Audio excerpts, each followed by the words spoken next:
la la la la la la. La la la la la la la la la. Ay la la la la la.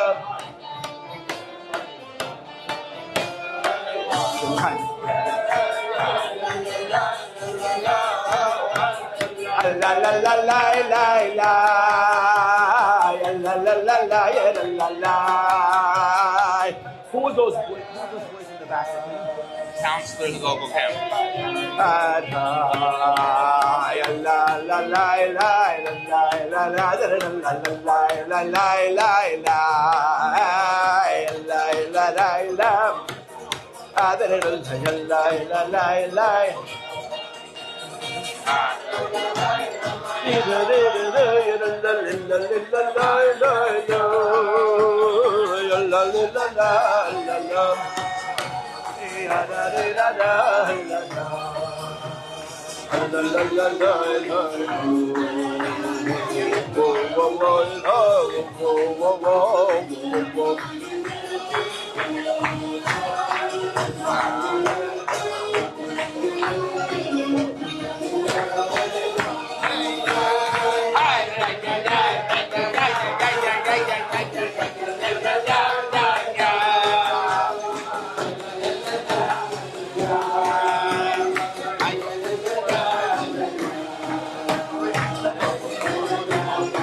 It's a little early.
By the way, I was just now in Manchester in regards to the share.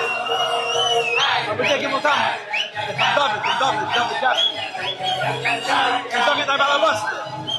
And I stayed by your sister-in-law, Max Cohen.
To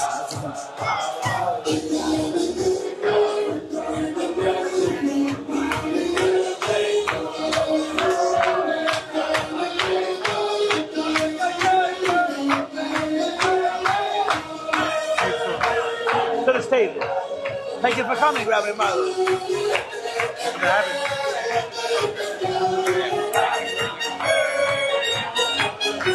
Tell him to stop.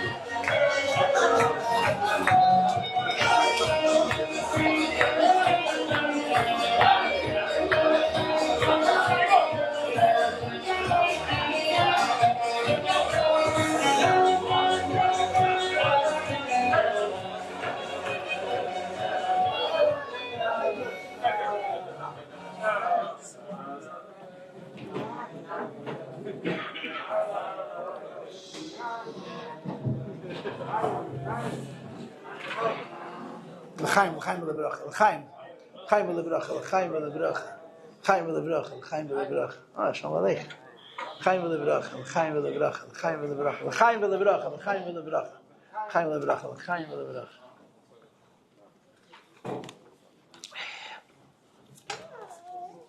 There's a Pedic in Tanya, which is very, very. I mean, there's no such thing as a Pedic in Tanya, which is not important, but there's a Pedic in Tanya which is extremely important. And in so many ways, it's a Sefer B'fnei Atzmei. And that's Pedic Mem Aleph, chapter 41. It's really interesting how separate it is than what follows, what came before and what follows. It follows Lamed Ches, Lamed Tes Mem, it segues into Mem Beis, and yet chapter 41 stands by itself in a very real way. It's a long Pedic. It's a very long Pedic. The first half of Pedic Mem Aleph is about Yiddah, the lowest madrega of Yiddah. And if you're familiar with the Pedic, the Alter Rebbe says that the higher madrega is Yirah, same Tosam Alecha Melech Shtei Yirasei Alecha, and the lower madrega he calls it Avdus. That if you can't be afraid of the Eibishter, be a servant of the Eibishter. He says the Yirah v'Avodah Shnei mitzvahs b'minyan taryag, 2 different mitzvahs say. That's the first half of the Pedic. So the first half of chapter 41 speaks what we would call the lowest avodah, not the least avodah, but the most basic, Yirah and Bittul. The second half is Ahava, second half, but the highest Ahava, Mesiras Nefesh. If you look at the Pedic objectively, you'll see the poles. The first half is Yirah, the lowest in Yonam and Yirah, the higher in Yonam and Yirah, he speaks in Mem Gimel. Bittul, basic acceptance of the yoke of heaven. And the second half of the Pedic speaks about loving the Eibishter, but at a level of Mesiras Nefesh. Shalom Aleichem. In this second half of the Pedic, where he speaks about Mesiras Nefesh, there's 2 madregas. If you're familiar with the Pedic. Now, there's 2 other options. A, you're not familiar with the Pedic. B, I'm making up a different Pedic, yeah? But you can go home and look, and if I'm wrong, you'll for sure tell me, yeah? If I'm right, Chas v'Shalom, you will not let me know. But if I'm wrong, you'll let me know. There's a lower Ava of Mesiras Nefesh, and there's a higher Ava of Mesiras Nefesh. And the lower Ava is discussed later. The higher Ava is discussed earlier. That's the sequence. He goes from higher to lower. He says the lower Ava, the Alter Rebbe writes, every Yid is ready for the lower Ava. What's the lower Ava? The lower Mesiras Nefesh, where a Jew is prepared to give himself away to the Eibishter to be connected to Hashem. A Jew is prepared to give his life to Hashem to be connected to the Eibishter. Avas Hashem. And he brings the Siddur. Right? When a person's life is over, the Eibush takes his neshama back. I'm giving it to you right now. And one of the nicest things in that Shtikl Tanya that the Alter Rebbe writes in Perek Mamav, chapter 41. Again, some of the people are not Mesim Lev. That any time any Jew does any mitzvah, it's Mesiras Nefesh. Anytime any Yid does any mitzvah on any level, he considers it beferish. That's the lower Ava. That's the lower Ava. It's later in the Pedic. But on the previous page, he brings a higher Ava. And what's the higher Ava? He quotes the Zohar, which is mentioned in chapter 10 and in other places as well.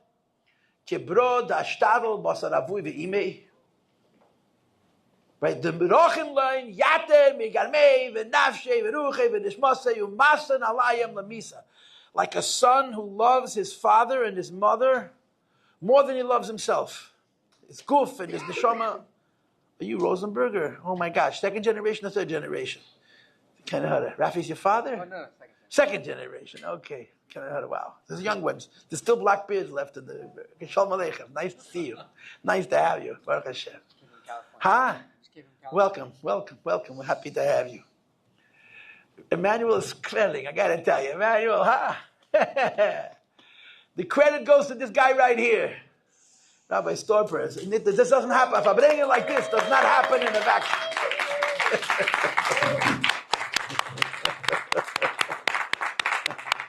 Akitzer, so the Alter Rebbe says, there's a higher madrega. What's the higher madrega? Mesiras nefesh. You don't give your life away to the Eibishter. You give your life away to what the Eibishter needs you for. You're not giving yourself away to Hashem, so you should be close to Him. You're not giving yourself away to Hashem because you don't want to be separated from Him. You're giving yourself away to the Eibishter because of what the Eibishter, in quotes, needs you for. I want to be close to God. And God wants me to bring Him to South Florida. So the lower level of Mesiras Nefesh is I give myself away to the Eibishter, and me and the Eibishter are very close and far away from the world. The higher level of Mesiras Nefesh is I ask the Eibishter, of was darf men mich? What am I needed for? Not the what do I need, beruchnis, but what am I needed for? And the answer is lech lecha, me'artzecha, me'meladetecha, me'beis avicha. You go away from where you're comfortable and what's good for you, beruchnis and begashmias, and you go to a place where you could make the Eibishter's name revealed, be seen. And that's the higher madrege. And the Alter Rebbe writes that not everybody is holding by the higher level. That a person gives his life to Eibishter, wants to be close to the Eibishter, every Yid is holding by. But to give away his life where he's not thinking about his own ruchnius, let alone his own gashmius, his own spirituality, his own material benefit. He's thinking about what the Eibishter needs him for, not everybody's holding one. Which is why the Alter Rebbe says that when we say in the morning, L'shem yichud kutsha b'richu l'shchinte l'yachad Hashem yudke v'vach yichud l'shlim, we say b'shem kol Yisrael. Right? We're Lubavitch, yeah? I daven today in a non-Lubavitch Siddur. I had a Lubavitch Siddur, but when I go into a non-Chabad shul, I dafka want to see, I know it enough by heart not to make a mistake. They don't say b'shem kol Yisrael. The Alter Rebbe wrote in the Siddur, we say l'shem yichud only once a day, not like other people do before each mitzvah. It's a pul in Msheches. There's a whole sikha on it in Chelik Lamed Tes. Look at the sikha, Rosh Hashanah, where the Rebbe explains why we say L'Shem Yichud and why we only say it once a day. But every one of us this morning announced that we are making a Yichud Kutsha B'Richu Shchintei on behalf of the whole Jewish nation. B'Shem Kol Yisrael. See, the shaila becomes who gave you that authority? B'Shem Kol Yisrael. I don't like you. Don't speak for me. Each one of us says in L'Shem Yichud, we're speaking on behalf of whole Klal Yisrael.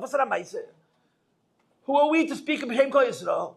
So the Alter Rebbe spins it the other way. He explains it. He says we're not as individuals on a madrege of liyachta kuchabrichu shchinte betachtonim. As individual people, we're not prepared to sacrifice our physical lives and our spiritual lives for what the Eibishter needs from us. But as members of Klal Yisrael, we have that power. If you will look in Tanya, you will see that any time the Alter Rebbe mentions Yechidusha b'nefesh, Mesiras Nefesh, he says the words Klal Yisrael. Perek Tes, chapter 18 and 19, where the Alter Rebbe talks about Yin of Mesiras Nefesh, he always says that when a Yid gives his life to God, that's Klal Yisrael. It's part of the collective, the Jewish collective. And he repeats it again in chapter 41. Because as individuals, we're not there. So we're not saying B'Shem Kol Yisrael because we are authorizing ourselves to represent the whole Jewish world. We're saying B'Shem Kol Yisrael to empower ourselves to say this and mean it, because even though as individuals we're not on that level, as members of Kol Yisrael, we're prepared. This is the second half of chapter 41 in Tanya, Perek Mem Aleph. The first half is Yira and Avoida, and the second half is 2 levels of Mesiras Nefesh. The lower one is you're giving away a life to the Eibishter to be connected to the Eibishter, and the higher one is you're giving away a life to the Eibishter for what the Eibishter needs you for. And he says himself that Nitya didn't help by them and not holding by it to get some mess. I heard, I was not in 770 when this story that I'm about to tell you occurred. But I heard the story from people who were there in 770 to make the big Fabrengen. I told you before, they used to make big Fabrengens. And by the big Fabrengens, the Chshuvi Anash, the Chassidim that are Royim, Lishmam, people like Rabbi Korf would get up and speak. So somebody got up in 770. I think I know who he is, but I'm not sure. And I'm happy that I'm not sure because I don't want to say his name. And he told a very personal story. He was a Talmud of Temchet Mimim in the 40s, Bam Friedrich and Rebbe. And if I'm not mistaken, he was a Choshev Talmud. Good Lenin, very Chassidish Bocher, gehalten by Pnimis. And the Friedrich Rebbe was making yeshivas.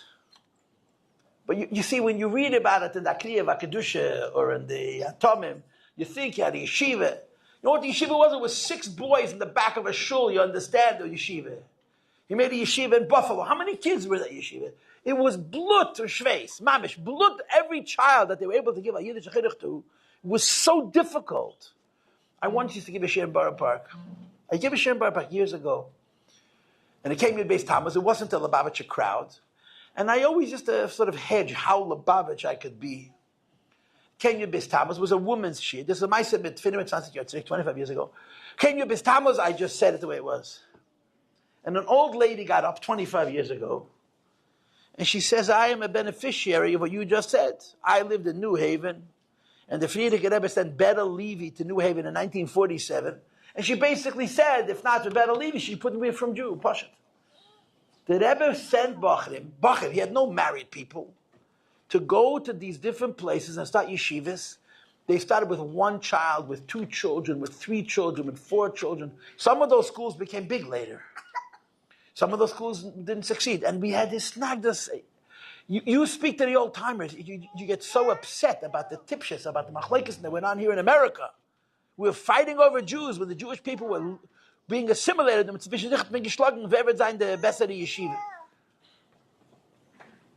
But the Friedrich said, so this Bacher was called in by the Friedrich Rebbe. And he was told by the Friedrich Rebbe to go to a certain place and make a yeshiva. So he told the Friedrich Rebbe what his mashpiyim told him, that the way they would speak to the Rebbe in Lubavitch. That means to the Rebbe Rashab, in a different time and in a different place. So the Friedrich Rebbe called him in and said, I want you to go to this place and make a yeshiva. And he told the Friedrich Rebbe, was will ich haben von dem? And how is this going to benefit me? And how is this going to benefit me? And 100 years ago, that was acceptable. Because Chabad was pnimius, where I'm holding and so on. It was not uncommon for a chassid to say to the Rebbe, when the Rebbe gave the chassid the message, I'm not ready for it. But not in America. He told the Friedrich Rebbe, the Friedrich Rebbe didn't say a word. He looked through him like a laser. He burnt a hole in the back of his head. I don't know if he went on the shlichus. I don't know the end of the story. This man got up in 770 and told the story, which was a great admission. And he said, it goes without saying that I regret asking that question.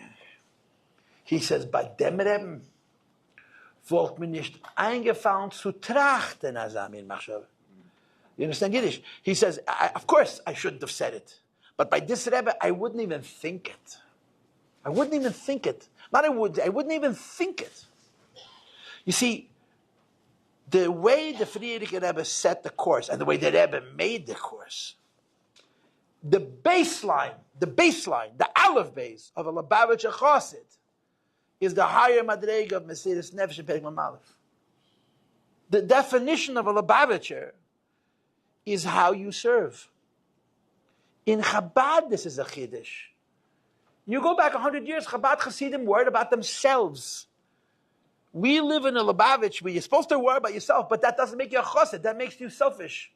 Chassidus begins when you think about the next person. When you think about, as the expression that the Alter Rebbe says, "Nayem yem avos men davdich," what you're needed for. This is part of the story of Yud-Beis Tammuz. The culmination of Yud-Beis Tammuz is coming to America, where the Frierdiker Rebbe and the Rebbe understood what needs to be. And just like in the Soviet Union, the Frierdiker Rebbe sent his children into fire because it was necessary. In the United States of America, the Frierdiker Rebbe, the Rebbe, sent people where they were needed at great personal cost, not only begashmias, but even beruchnias. Did you ever listen to the first Maimer? The first Maimer is a tape where the Rebbe described shlichus. Shlichus that hadn't yet happened. He's describing what's going to happen. Man wird kommen in a Platz, was man weiß, was keine Jüdischkeit. Man weiß auch viel nicht von kein Aleph-Beis. Und dort wird man sich auch weglegen an der Seite. Und man wird dann mit der Vayakri machen, als jene soll schreien. That was the first Maimer that ever said these words. That you're going to come to a place where they know nothing about Yiddishkeit, they don't even know about Aleph-Beis. And in that place, you're going to put aside what you need, and you're going to scream, Keil Elam. That the God and the Eibishter, Hashem and the world are one, in a way that somebody else should call. And the Rebbe went further on to say, he brought the Altikri, and he said, Oib du willst as dir soll eingehen de Vayikra mu sein de Vayakre. If you want that you should bring yourself closer to the Eibishter, the beginning of bringing yourself closer to the Eibishter is bringing somebody else close. It's all upside down. It's all upside down. This is who we are. This is what Lubavitch is. And it really is. This is all the hemshech of Yud-Beis Tammuz. The Frierdiker Rebbe came to a new world that required, it was a Nayam Amid and Matzev. And it required a Mesiras Nefesh Pnimi, a man whose whole life is Torah and Avodah. What's he busy with? Little children and Aleph-Beis. Think about it. Think about it. If you've ever learned the Basi Lagani, and you read the idea of Machnis Atzmei Betachsisei Molchama, there's a great king, and he has an army, and his army has generals, and his army has officers, and his army has infantry, and his army has cavalry, and his army has cannoneers, Veistach. And the king doesn't say, I am busy with bigger things. The king says every gun, every private, every soldier is my personal concern. Why? Because this is a Melchemes Nitzachin. This is a war that you cannot lose. You must win. The Rebbe said in one of the Basi Laganis, a Melchemes Nitzachin means it has to be precisely as the king wants. It can't be 1% off. And the Frierdiker Rebbe and the Rebbe haben sich in dem reingelegt. We don't know what happened in the Rebbe's room. We don't. But you hear bits and pieces from this one and from this one and from this one. I have learned, and I'm not a big yente and people who look for this information know a lot more than I. The Rebbe was involved in the tiniest details of every shliach. Not just the big ones, the little ones. He read every single circular. He read every flyer. He read every public announcement, and he made corrections. He was involved, I'm talking Yud-Beis, not talking Chav Gimel. The Rebbe never stopped paying attention to the teeny tiny details of shlichus because this is a Melchemes Nitzachin. This is a Melchemes Beis David. And the Anshe Chayil, the soldiers, this is us. This is we. This is us. And the Rebbe conditioned us. He made us into people whose whole metzias is Talmud Atzveiten. And you should know that it may have been the hardest part of the Rebbe's job to reform Lubavitch from what Lubavitch was to what Lubavitch needs to be. Yitzchak Gansberg, Alav Shalom, once got up in 770. I don't remember Yitzchak Gansberg. He was a very interesting Jew. He was a big chassid. He served the Rebbe for many, many years. And then when he got sick, So he became the husband, and his wife served the Rebbe for many years. She was the mother of Machon Chana for probably 30 years. So he used to say the same story, that somebody wrote the Rebbe a letter complaining about all the Ufaratsta. That Lubavitch is so busy worrying about the whole world, what about us, and what about Avodah, and so on and so forth. And the Rebbe wrote back to him, I read your letter, and based on what you desire, you should have been born 50 years before. You were born at the wrong time. Sorry, sir, it's not the program. It's a Naya Welt. It's a Naya Welt. And you know what it is in Mesiras Nefesh? We take it for granted. You know, we have reached a point, Lubavitch, Chabad, Anash have reached a point where the biggest chus is to go on shlichus. People today, the kids who never saw the Rebbe, are going on shlichus to little tiny places where panasa there isn't, sources of achnasa, the difficulties of shlichus are incredible. The numbers of Jews they're going to meet are tiny. They just want to be shluch. Shlichus has reached critical mass. You know, the Rebbe broke it through that at least inside Lubavitch, the desire to be a shliach and the readiness to pay whatever price you need to pay to be a shliach it's unreal. The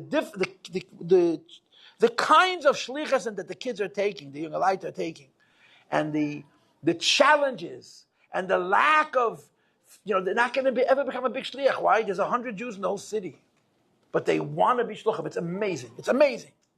And we don't even see that it's Mesiras Nefesh. It's a chus. It's the greatest chus in the world. But al pi Tanya, it's the highest Mesiras Nefesh. Because it's a Mesiras Nefesh which is not even about you. It's about the other guy. The Mesiras Nefesh is not about you, it's about the other person.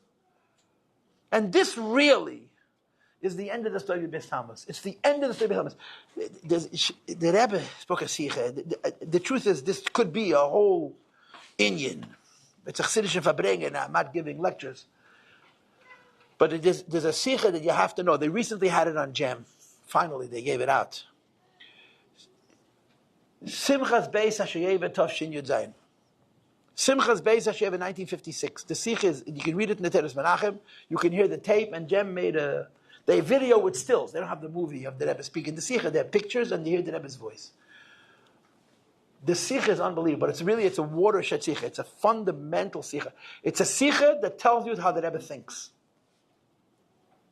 The Rebbe began the sikha talking about war, mulchama. And he said that in general there are two tactics to war. I mean, one thing about war is that war is not complicated. It's very simple. Unfortunately, it's simple to the extreme. But war doesn't have nuance. You understand? War is not art. It's war. It's ladag or lehadig. It's not complicated. So the Rebbe said there's two basic tactics of war. One is called Milchemes Hagana, and the other is called Milchemes Tnufa. Milchemes Hagana is what you call defensive war. And Milchemes Tnufa is called offensive war, aggressive war. And if you know the history of the world, it's World War I and World War II. It starts with the Civil War, you know. Milchemes Hagana is called trench warfare. You sit in your trench, and you don't move. And you let the enemy, how do they call it, World War I? To come over the top, and you're mowing down like you're cutting grass. Which takes you sit in a fixed position, and you fortify the position, and you allow your enemy to attack, and the enemy is exposed, and the enemy is vulnerable. It's called defensive war, Milchemes Hagana. And the other is called offensive war. I don't want to say German, but it's called Blitzkrieg. Where you make a spearhead, you go deep into your enemy's territory, and your flanks are exposed, which is very, very bad for soldiers. But you're moving so fast that by the time your opposition figures out that the flanks are exposed, you're able to protect your flanks. So you're very quick, very quick. It's aggressive, it's offensive. Now, the Rebbe didn't give the examples that I just gave, believe me. But he spoke in Lashon HaKodesh. He said, Milchemes Hagana, Milchemes Tnufa. And then the Rebbe said the following. What is the difference between defensive war and offensive war? When you fight an offensive war, the Rebbe said a few things. Number one, you choose the time and place of the battle. If you're on offense, you decide when and you decide where. Consequently, you could choose superior terrain, higher ground, which is always better in war. And finally, he said, when you fight an offensive war, You're fighting on the side of your enemy. So the collateral damage, the people who get killed by mistake, are on that side, not on your side. When you fight a defensive war, you don't choose the time of the battle, you don't choose the place of the battle, and the collateral damage happens by you. And then the Rebbe said, and the Rebbe is talking about Gedei Yisrael, Hamidim. Because of our many sins, the traditional Jews' approach always was to fight a Mochemes Hagona, to fight a defensive war. We sit in our cloistered corner, we do our own thing, and we wait, hope no one bothers us. We build walls around ourselves, and when there's an attack, we call an emergency meeting and we react. And the Rebbe says, and we continue to lose, and we continue to lose, and we continue to lose. The Rebbe says it's time to become offensive. There's actually a sikhe where this is stated as explicitly as I am saying it to you. Please don't believe me. Simchas Beis Hashayevet Tavshin Yud Zayin. You can hear the Rebbe's voice. You can read the transcript. And you can look at pictures and you hear the Rebbe's voice on a gem video, which is less than a month old. In the last couple of weeks, they publicized it. The Rebbe says, it's time that frum Jews go on offense. And he explained why. In war, people fall. You know that. But when you choose the time and place of the battle, the people who fall by mistake are on the other side. Frum Yidden have to go on offense. Do you know how radical that is? Do you know how against the nature of a Haredi Jew this is? I mean, to this day, people don't know what to do with Lubavitch. Today, it's 85 years since this whole revolution started. And people still don't know how to eat Lubavitch. But then, Jews they don't go into the world. And the Rebbe says, you're going to have to fight anyway. It's not an option. And if you're going to wait for the enemy to come to you, you're going to lose more. Go to the enemy. Start the fight. Do people fall? Of course they fall. But they fall either way. This is a revolution. This is the Rebbe's revolution. And I'm asking you to look to Sikha. Please read it yourself. You're going to be so amazed to see that I didn't exaggerate. I'm a public speaker, which means my middle name is exaggeration. The part about trench warfare, blitzkrieg, I added. Otherwise, I'm telling you the Sikha as if state. But here's the thing about it. The Rebbe did it with Chassidim. The Rebbe did it with Chassidim. And who were these Chassidim? What, they're Isaac Holmes, Reb Zalman Zezmes, they're Zhlubis. Rabbi Korf was like a big tzaddik, yeah? But for every Rabbi Korf, there was 10 not Rabbi Korfs. There were just a couple of levels lower than Rabbi Korf. Somebody told me on Maisa a few years ago that someone didn't like Rabbi Korf. Why? Because they were competing for the same parnosa. Rabbi Korf was involved in kashrus. Why was he involved in kashrus? It's not his business. Because it's part of, Rabbi Storper said before, everything and anything. In the 1960s, if he didn't do kashrus, there was no kashrus. And there was a rabbi who lived in Florida who was very, very busy having a lot of Avos Yisrael, but only to one Jew, himself. And he saw himself as the founder of a great parnasa, and Rabbi Korf taught in kashrus. So this is the Lashon Hara that I heard. He came to the Rebbe and he told the Rebbe that Rabbi Korf is involved in kashrus and he doesn't know what he's doing and he's a Kal Shabbat and he can't trust his kashrus. So the Rebbe told him, Atvi ich kenem.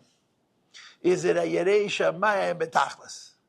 I don't know who you're talking about, but the Rabbi Korf I know is a Yerei Shamayim Betachlis. In other words, that means he has so much fear of God, you can't have more. The Rebbe testified about Rabbi Korf as a Yerei Shamayim Betachlis. I don't know if you can say that about every shliach. Most shluchim, yeah. Yerei Shamayim Betachlis. In other words, don't tell me about his kashrus, please. And it's a Mesiris Nefesh. It's a Mesiris Nefesh Pnimi. It's not a Mesiris Nefesh, Mesiris Aguf. You know, you raise your kids in a midbar, it's easy. And Lubavitcher Chassidim do it b'simcha. And they do it for their whole lives. All of this is connected to Yud-Beis Tammuz. I once had a conversation with somebody and I got stumped. The rabbi got stumped. I get stumped all the time. I just don't publicize those questions. Eli Wiesel, Olav Shalom, had a very deep relationship with the Rebbe. He was a deep man. And the Rebbe hat ihm makarev gewesen, the Rebbe hat ihm gehoben, Tata hebt a kind. I mean, the Rebbe really changed him. He said it openly. The Rebbe made him a Yid again, with the hearts. Elie Wiesel was always a Yid, but he was so broken. He said, I was angry with God, not because I didn't believe in God, but because I did. He was a teenager during the Holocaust. His life was destroyed. And he lived his whole life as a victim. And the Rebbe said, stop living as a victim, live as a Jew. He said, how? And the Rebbe said, how not? He told the Rebbe that the Rebbe should teach him how to cry. And the Rebbe said to him, I'm not going to teach you how to cry, I'm going to teach you how to sing. Because of the Rebbe, he got married. Because of the Rebbe, he had children, which he was not planning to do. So if Elie Wiesel has spoken for Lubavitch many, many, many times, you should listen to him talk about, I spoke to Lubavitch so much, I don't know which one it was, He was an international personality, and we looked at him as, as the guy sitting next to him at the Fabrengen, like everything else in Lubavitch. See, he said one of the geniuses of the Rebbe is to know which shliach to send where.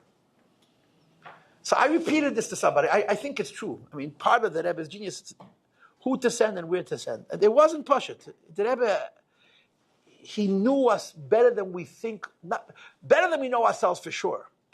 But how did he know? He knew there's a Rebbe. It says, it takes one look at you, he got you figured out. He knows exactly where you will work and where you will not work, where you will succeed and where you will fail, where you will remain in Erlich HaYid, and where Rahman al-Islam and the Sierras are going to be to book. And the Rebbe takes you exactly where you need to go. So this is Elie Wiesel said that in a speech, said it many times. So I told it to some guy, so the guy laughed. He said, right, Rabbi Korf to Florida, right? That makes a lot of sense.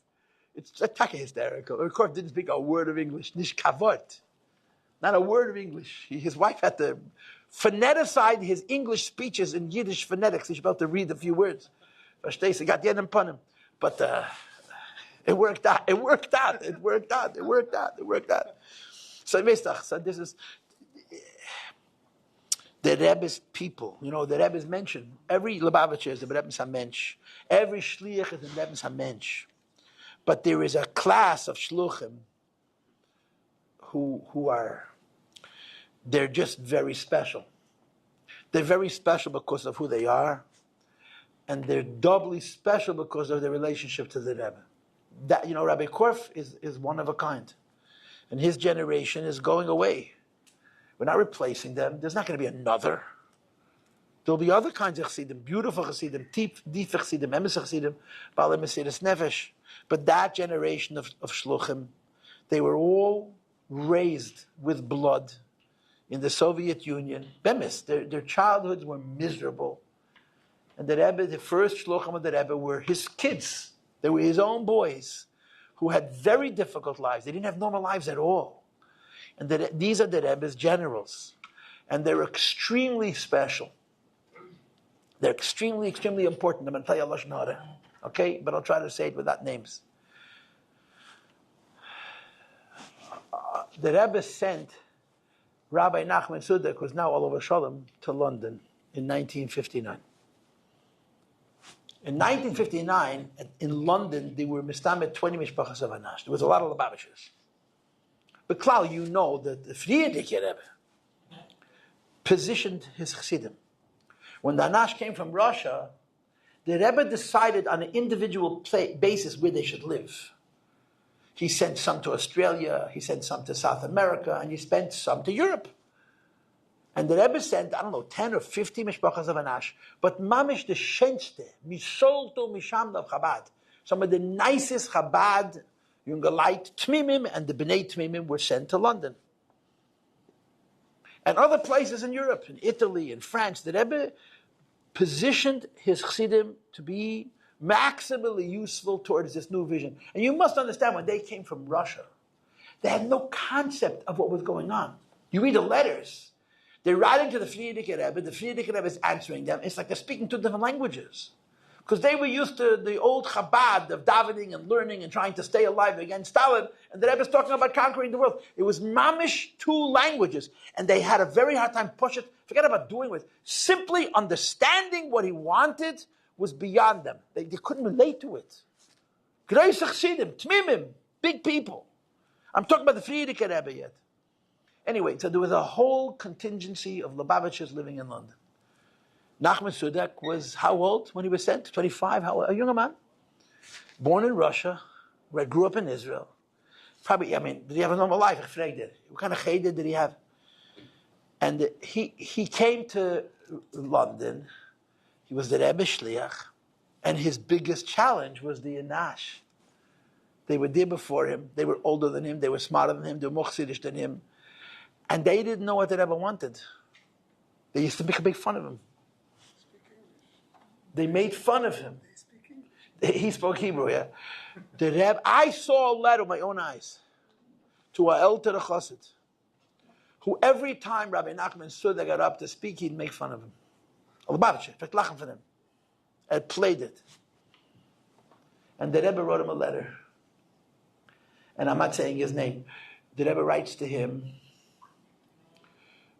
in London, there are many, many members of Anash. And they've been there for 15 years. During this time, they could have built a shul, they could have built a cheder, they could have built a yeshiva, they could have done everything. They couldn't put their finger in Cold War. And then I sent a young man who didn't see Yemei Ha'oyer, was not in Lubavitch, did not see normalcy at all. And I got word, not from him, he would never report, he writes. I heard from other people that when he opens his mouth, you disturb him. So the Rebbe writes, I don't think that this letter is going to make any difference, but I must protest. I shouldn't have had to send him. What he's doing, you should have done. And the Rebbe writes, I don't think this letter is going to make one bit of difference, but I'm making the machor. And I heard from Nachman Zeniklach that person who got that letter never opened his mouth again. The Rebbe said, you're not going to listen, but he got the message. A boy came from a generation of blood, did not have a normal childhood, didn't have a Lom Yeshiva experience. And this is what the Rebbe built his empire with. That generation of shluchim, they don't have the best English, maybe they don't have the best fundraisers. There's guys today who know how to do it, yeah. But chassidim, dedication, what it means, I serve the Rebbe. It was absolute. They're serving the Rebbe. I've been. It's a weird thing. I come to Florida every year. B'Shabbos, Emmanuel brings me, and for the last few years, Rabbi Korf sat next to me. He wasn't here last year, but 2 years ago he was here. 3 years ago he was here. He would sit next to me and he would interrupt me. It was the best part of the Fabrengen. I have a recording. I have to be mefarshim it now.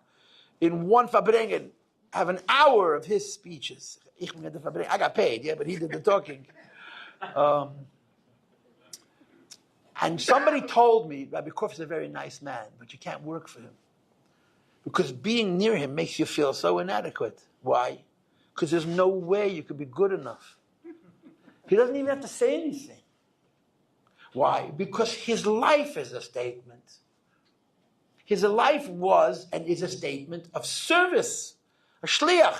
You know how hard his life was? He raised his kids in a midbar shmama, he was away from the Rebbe. I was once at a Fabrengen, but the Kinnis HaShluchim in the early years, the Kinnis HaShluchim was always doubled with Rosh Chodesh Kislev, right? Now there's so many Shluchim, they have to go out of Crown Heights. But the highlight of the Kinnis HaShluchim was the Rosh Chodesh Kislev Fabrengen. So there was the official part, and when it was over, the Shluchim would sit in corners, and you would go shopping for which group of Shluchim's gossip you wanted to overhear. And I sat down with a group of guys, Rabbi Levitansky was sitting there, that generation. And they told me that they went to Florida for Gan Yisrael, and he was feeding his children on Shabbos. So the Shabbos, cornflakes, and tuna fish. In America, you imagine the Aniyas Pashat.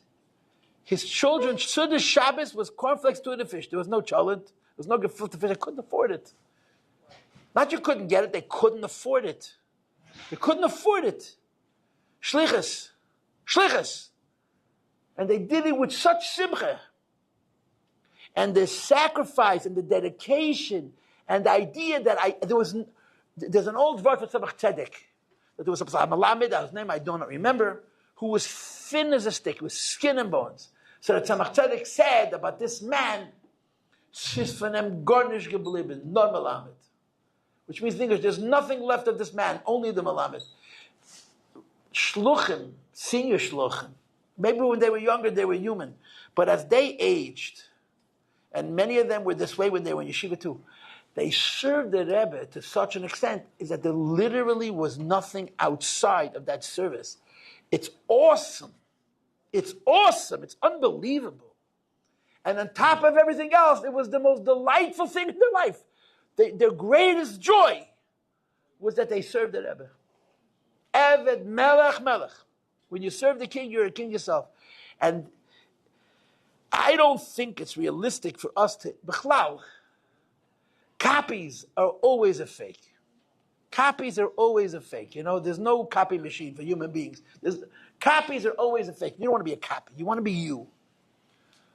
But to be inspired by this human being who a lot of you knew. I knew him from the Fabrengens. Rabbi Stopper said, he just enjoyed the Fabrengen, the singing and the dancing. The whole thing was so real to him. He was a senior shliach, one of the most important Lubavitchers on the planet. And he would come and he would sit and he would Fabrengen and he would participate. A person like this is a book used to say, a sample. He's a model. You know, the famous Maaseh with the Shmuel Munkes. Shmuel Munkes was from the great Chassidim of the Alter Rebbe. But his exterior was a jester. His chitzonius was that he was a comic. But he was a tzaddik. Shmuel Munkes was, Rabbi Fuchs hat mir gesagt, that the Friedrich Rebbe said once in the Fabrengen, am bezog Shmuel Munkes, meg men sagen Rebbe, et gehat Gili Eliyahu. The Friedrich Rebbe said, when you say Shmuel Munkes, it's okay to say Rebbe Shmuel Munkes. He saw Eliyahu Anavi. He was a big tzaddik. Shmuel was a big Bamadrege. In the Rishimis of the Rebbe, they described that at the end of his life, he was a nister of Shmuel Munkes. He would wander in the fields. And all the farmers, Yidden and Goyim, would make all kinds of tricks that he should dafka trample on their crops, to step on their tomatoes, to step on the lettuce. Because whatever he stepped on was a bracha. The Goyim used to make all kinds of tricks. He should dafka walk, not on the path, on the vegetables. Because wherever he stepped was a bracha. Shmuel Munkes. So there's, in Kutei Deburim, this Friedrich Rebbe tells this Maaseh, Shmuel Munkes is coming to Alter Rebbe with a bunch of chassidim, and all of a sudden he ran ahead of them. So of course they all knew if Shmuel Munkes is running ahead of them, he's going to be some kind of a practical joke. They come around the corner. The Alter Rebbe had a chutzner, had a courtyard, and in the front of the courtyard there was a stone gate that had it was a real Beis shot. It had a top. It wasn't just an opening. And Shmuel climbed up above the entrance, and he suspended himself horizontally above the entrance. And when you pass, you're going to pass under him. And he's hanging up there. He's smiling. So the Chaver look at Shmuel, knew what's this latest mishigas. So he said, Poshet, he says, when you go by a tailor's shop, how do you know there's a tailor? There's a suit hanging in the window. When you go by a shoemaker's shop, how do you see a pair of shoes here? So how do you know you're coming by a Rebbe? Because there's a chassid hanging in the window. And if Shmuel Munkes knew that he's a good mushal, that's what chassidim should see, you know, to learn, yeah? So this is the deal. Everybody in this room, in one way or another, knew him. I don't think it's possible to be like a b'chlal. To be like somebody else is foolish. You have to be like yourself. But to learn what it means that a person's greatest pleasure in the world, was to serve the Rebbe. It wasn't like he served the Rebbe, but he found time for something else. That was his life. That is his life. And it is Yud-Beis Tammuz. It is Yud-Beis Tammuz. It is the Rebbe. It is the Friedrich Rebbe. The Rebbe was Masad Kedushin at his wedding in 1961. The Rebbe officiated his wedding. The Rebbe had stopped doing Siddur Kedushin. I heard this yesterday. So somebody said to the Rebbe, I don't understand. The Rebbe is not doing Siddur Kedushin. Why are you doing Siddur Kedushin? It's Rabbi Korf. And the Rebbe said, what do you mean? He's my shliach. He's my shliach. You know the story with Yisrael Deren?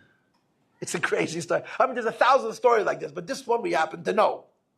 That he went on shlichus to Amherst, I think, in the beginning. And he made a concert. And he made a whole big deal, and he brought people, and he rented an auditorium, and he sold 71 tickets. 71 tickets. It's the day before the concert. And he was ready for the humiliation of the century. Besides for the loss of money, the bushes and happiness. He says he looks out the window, and there's not a soul there on Shabbos. And he's thinking to himself, I'm now going to embarrass myself, I'm going to embarrass the Rebbe. And then he said to himself that he knows that Reb Mendel Futterfass wrote the Friedrich Rebbe a Pidyon Nefesh b'machshava. So he stood by the window and he communicated with the Rebbe. He said, Rebbe, I'm sorry, but this is going to be an egg. Anyway, the next morning he woke up. There was a line around the block to buy tickets. Over 1,000 people came. And the press came, the Alts and his ding. But wait, that's not the end of the story. His grandmother, Mrs. Poisner, had come to visit them. And she stayed for the whole proceedings. It was a shlichus. She stayed for the concert, and she stayed for whatever it was. And then she got on a train and went to New York. She had yechidus by the Rebbe that night. So she came into the Rebbe asked her 100 questions. How was the concert, and how many people, and who sang, and who spoke. And it was all wonderful. It was such a fanem, such a kibush. It was better than you could have dreamed. And the Rebbe asked her if there was press, and what the press said, and how it was received. The Rebbe took such a personal interest. And the Rebbe says, Amad Nezach, it's fun, it's odd. Yesterday Yisrael was so worried. How did he know? How did the Rebbe know that Yisrael was so worried? Because he got the message. He got the message. He says 71 people bought tickets. Yed shliach is azoi. Every shliach is that way. That the Rebbe said publicly, you should know, that his kashrus is not a connection between a chassid and a Rebbe. His kashrus is a connection between a Rebbe and a chassid. His kashrus really is the connection between the Rebbe to us, not us to the Rebbe. This is our language, but the real idea of his kashrus is that the Rebbe is connected to all Yidden. He's especially connected, kol ha-korev, kedem lebracha, like it says in Tanya. The people who are closer to the Nasi Adar are closer to the hashpas that comes from the Nasi Adar. This is how it is. And shluchim, they know it. They know it. Chaim Tzvi. Was meest sich behalten, was meest. Der weiß aber, ich habe der weiß aber. Dein Wort ist schöner. Fantastic. He's a classmate of mine from 50 years ago, just from 40 years ago. I have a lashon hara about you, which I love to talk about. You know that the Maaseh mit Rashi, Mikate stuff should memdalad. Okay, I'll ruin your life tomorrow. Whoever was willing to listen. I thought you were here 2 hours and I just noticed you. Okay, good. Baruch haba. This is the lesson we could learn from Rabbi Korf. This idea that a chassid lives to serve the Rebbe. This is his joy. This is his pleasure. It's really very deep. It's hard to explain, but it's extremely pneumistic. It's serious. It's a very serious thing. I don't know if you know this, but that there's werte from the Rabbeim that they're mamish feierdige werte. But one of the werte that you have from the Rabbeim is the Friedrich Rebbe quotes Rabbi Isaac Homler. The Rebbe once told somebody, this is not the first thing you have to tell him as nagid when you meet him, but the Friedrich Rebbe quotes this in a sikha. That Rabbi Isaac Homler said that he has a raya that Shlomo HaMelech was a misnagid. He wasn't a chassid. So Rabbi Isaac Homler was a chassid of the Alter Rebbe's. He was a Goan Amiti, he was a Gadol B'Yisrael. He said about himself, he was a Goan Oilam. He was Oived Elakim, he was a Balmadrega, Nailas B'Yeser. But he was a Mekusher, he was a chassid. In other words, he had a Rebbe, that's what it means. And Rabbi Isaac Homler said he has a rai that Shlomo Melech was a misnagid. Because when he wanted to describe the relationship between the Eibishter and Yidden, he gave a mashal from a husband and a wife. Had he been a chassid, he would have given him a mashal of a Rebbe and a chassid. Because the love is deeper.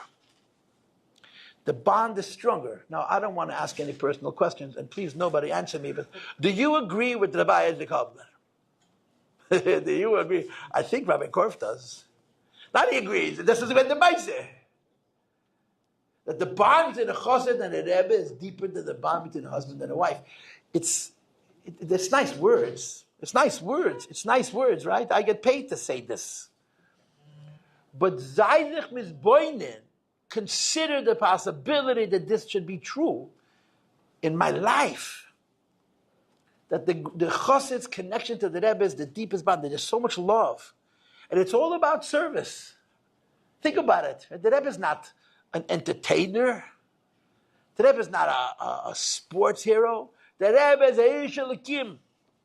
And all he cares about is godliness, right? Ask the teenagers, what is the modern word for godliness, huh? You know? Anybody know? Boring. It's boring. They're all the same. Every mimer says the same thing. I heard one, heard more, but it's boring. Could you imagine your whole life being dedicated to boring? Why? Because it's not boring. It's emes. And the Rebbe's emes is so powerful that although it's so uncompromising, it touches us to the extent that we say, I want to give everything away for this. And some of us were zeiche to give themselves to the Rebbe to such an extent that they became, what we call the Rebbe's mention. And the schus is unbelievable. And their life is unbelievable. And their lesson is unbelievable. And the Hira, the Vacha Yita and Alibe, the Rebbe spoke about the idea that Meis Echad Nechabura, when one member of a community passes away, even though death is an inevitable part of life, every member of the community has to look in the mirror and say, so what is the message? What is the Vachayit and Alibe? And feeling bad is a waste of time. Guilt is an empty emotion. But to just think about this person's entire life. He lived a long time, lived 92 years. He had the incredible schus to be close to the Rebbe. And he had incredible schus to give himself to the Rebbe completely, as much as you could say about a bas of Adam. That he gave himself to the Rebbe, he served the Rebbe his whole life. It was very hard, it was very, very hard. But it was so meaningful. It was so rich. The only reward for the Hiskashras is the Hiskashras itself. And it's a lesson for all of us to think about what it means to be a Lubavitcher. To think about what it means to be a chassid. Again, I don't think it's realistic for an average person to be Rabbi Korf. But to learn from this person the concept of the greatest thing I can do for myself is serve the Rebbe. Just say those words. The greatest thing I can do for myself is not to serve me, to serve the Rebbe. It's not easy. It's hard.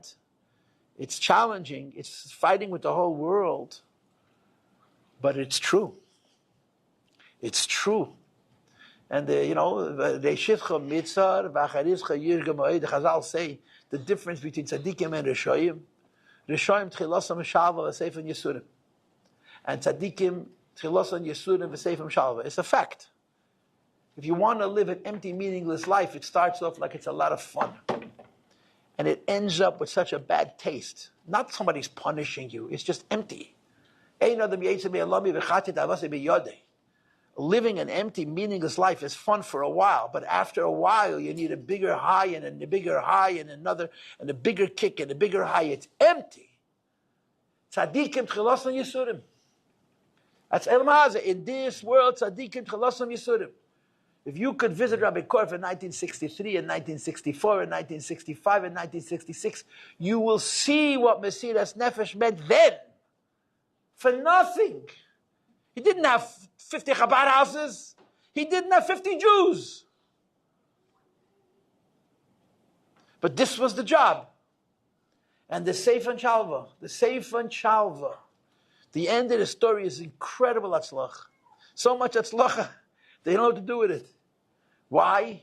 Because you served the Rebbe.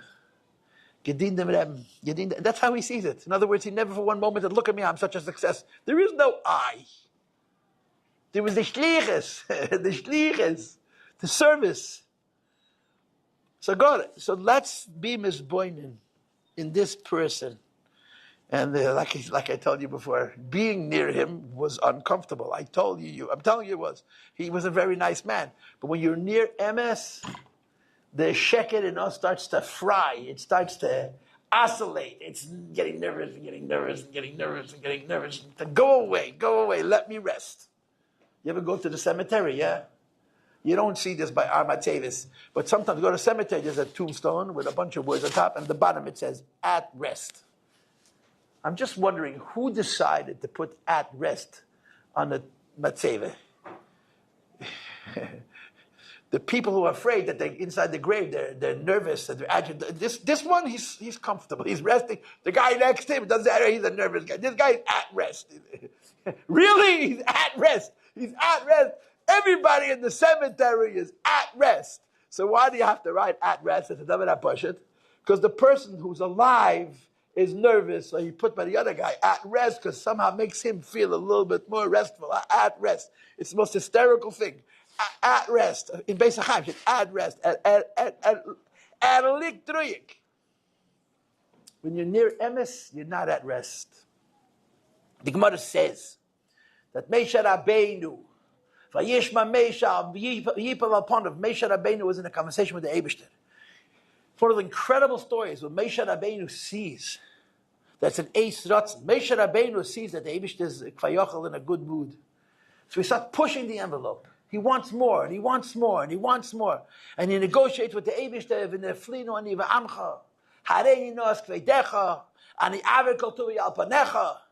And the Eibishter says, I'm not going to send the shliach, I will pana yelechu v'anichesi loch. Moshe Rabbeinu pushes and pushes, and he demands, and he demands, and he demands.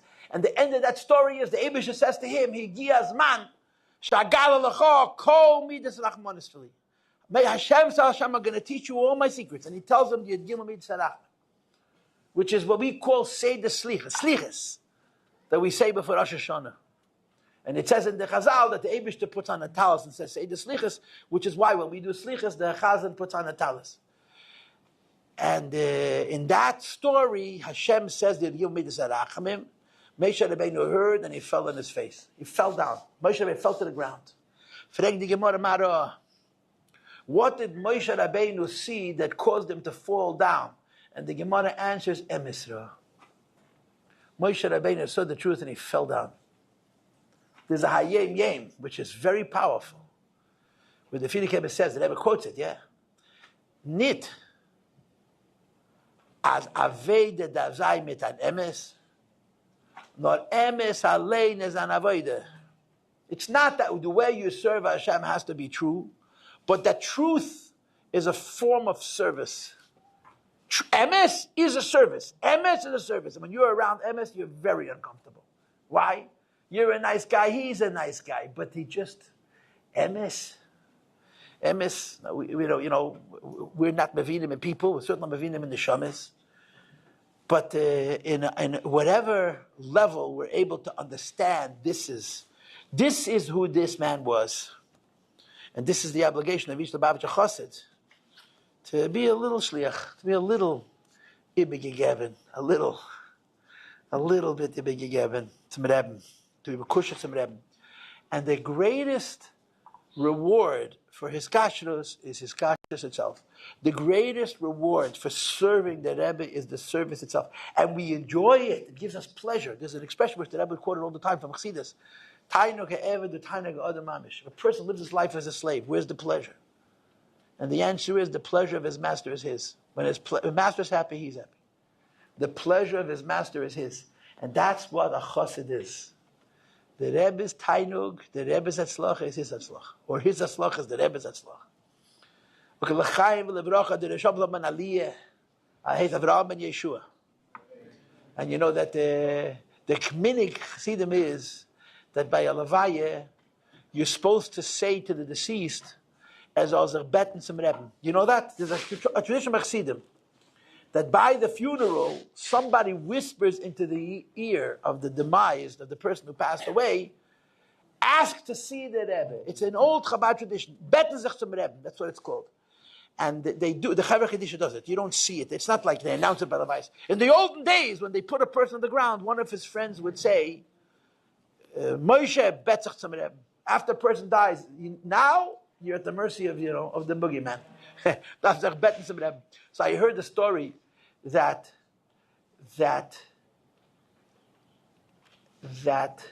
when the Pshel Baruch passed away, the Pshel was a big chassid, so they told him this expression as a betten zum Rebbe. So the first time it was done by Reb Shalber Zislin. It was a Gorag Heb Nachassid. Then by the Levaya, they had to do it a second time. But the way you do it is, you don't say Reb, you just say his name. You don't say Harav, Reb, you just say Avram.